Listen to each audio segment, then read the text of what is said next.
আসসালামু আলাইকুম রহমতুল্লাহি ওবারাকাতু। আমরা ধারাবাহিকভাবে কোরআনুল কারীমের সূরাতুল বাকারার 149 নম্বর আয়াত পর্যন্ত সহিহ শুদ্ধভাবে বানান করে শিখেছি। এবার আমরা এই 150 নম্বর আয়াত আমরা রিডিং শিখব ইনশাল্লাহ।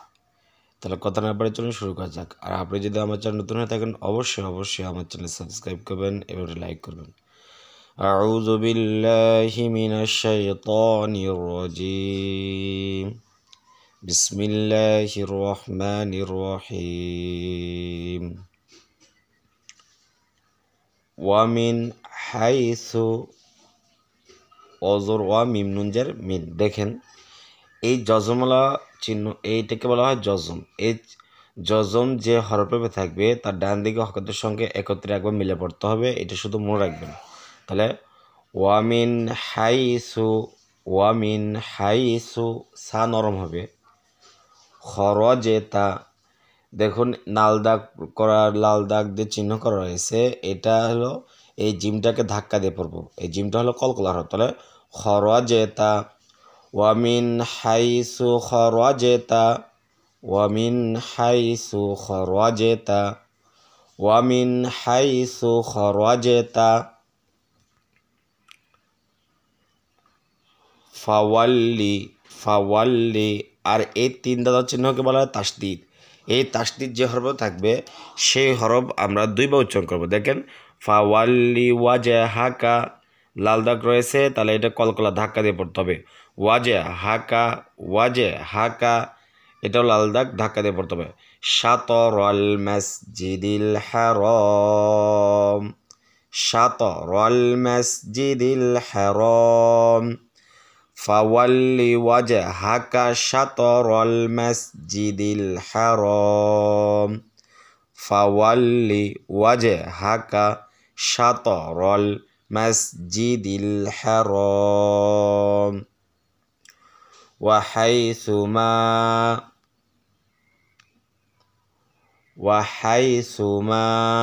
কুনতুম। দেখুন যদি এই রকম কালার কোনো হরফগুলোর উপরে থাকে, কোনো শব্দের উপর থাকে, তাহলে দেখুন নুনকে আমরা নাকের ভিতরে লুকায় গুন্না করে পড়ব।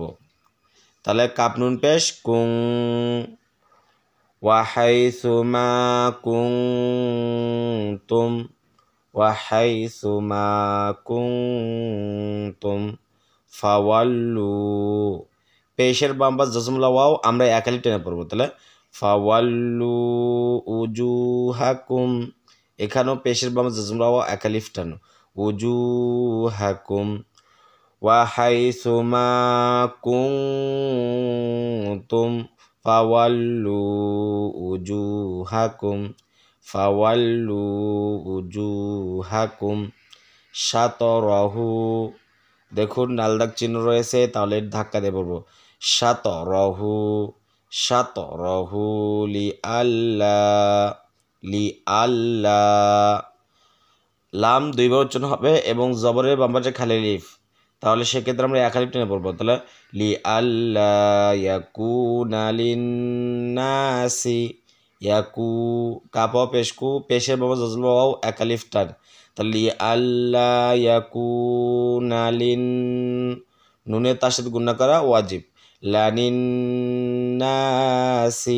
জবরের বাম পাশে খালি আলিফ এক আলিফ টান, তাহলে আমরা বলবো লি আল্লাহ ইয়াকুনা লিন্নাসি লিআল্লা ইয়াকুনা লিন্নাসি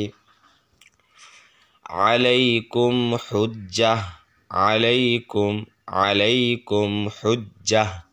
দেখেন যদি গোলতার উপর গোলতাকে অক্ফ করা হয়, গোলতার উপর সাকিন দিলে গোলতা হা হয়ে যায়, অক্ফকের থেকে হা হয়ে যায়, তার বলবো হুজ্জাহ।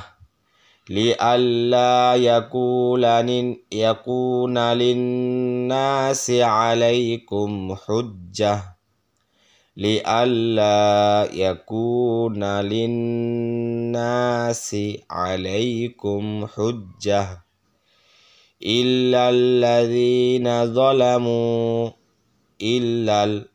ইল্লাল্লাযীনা যালামু ইল্লাল্লাযীনা যালামু মিনহুম ইল্লাল্লাযীনা যালামু মিনহুম ফালা তাখশাওহুম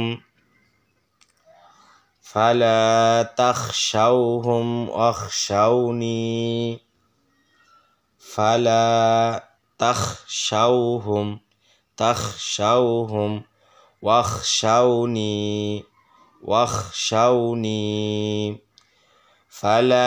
তাখশাওহুম ওয়াখশাওনি ফালা তাখশাওহুম ওয়াখশাওনি ওয়ালিউতিম্মা নি'মাতি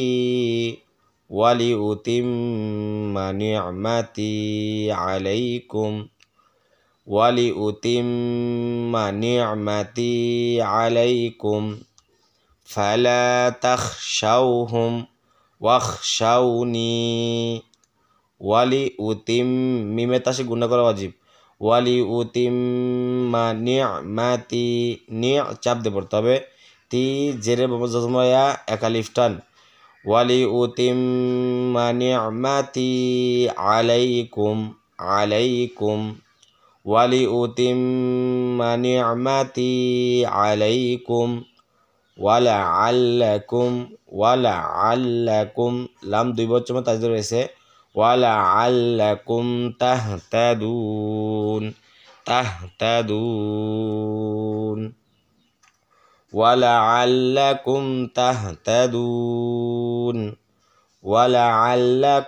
তাহতাদুন। তাহলে বুঝতে পারলেন এই কোনো আয়াত পড়ার ক্ষেত্রে কীভাবে পড়তে হবে, কোন জায়গায় টানতে হবে, কোন জায়গায় গুণনা করতে হবে এবং কোন জায়গায় ধাক্কা দিয়ে পড়তে হবে। যদি এই জিনিসগুলো মনে রাখতে পারেন, অর্থাৎ কোন হরফটা কোন হরফকে আরেক হরফকে কীভাবে ধরতেছে, আবার কীভাবে ধাক্কা দিতেছে, কীভাবে উচ্চারণ করতেছে, এগুলো যদি একটু আপনি খেয়াল রাখতে পারেন এবং মনে রাখতে পারেন, তাহলে আপনিও সহিহ শুদ্ধভাবে কোরআন পড়তে পারবেন ইনশাআল্লাহ। আর আমি আপনাদেরকে বলতে চাই, আমার একটা ফেসবুক পেজ রয়েছে যেটার নাম এমডি রফিকুল ইসলাম, এই ডিসক্রিপশনে দেওয়া আছে। আপনারা সেখানে গিয়ে একটু আমার চ্যানেলটি ফলো করে আসবেন, কারণ সেখানেও আমি ইসলামিক ভিডিও আলহামদুলিল্লাহ ছাড়তেছি এবং সেখানে সুন্দর একটি কবিতা রয়েছে। আপনারা সেই কবিতাটা দেখে নিতে পারেন, কারণ সেই কবিতাটা যদি দেখেন ইনশাল্লাহ আপনাদের ছোট ছোট বাচ্চা পোলামান যা বাড়িতে রয়েছে তাদেরকে শেখাতে পারবেন, আপনারা অনেক উপকৃত হবেন ওই কবিতাটা। তাহলে আজকে ভিডিও এই পর্যন্ত। আসসালামু আলাইকুম ওয়া রাহমাতুল্লাহি ওয়া বারাকাতুহু।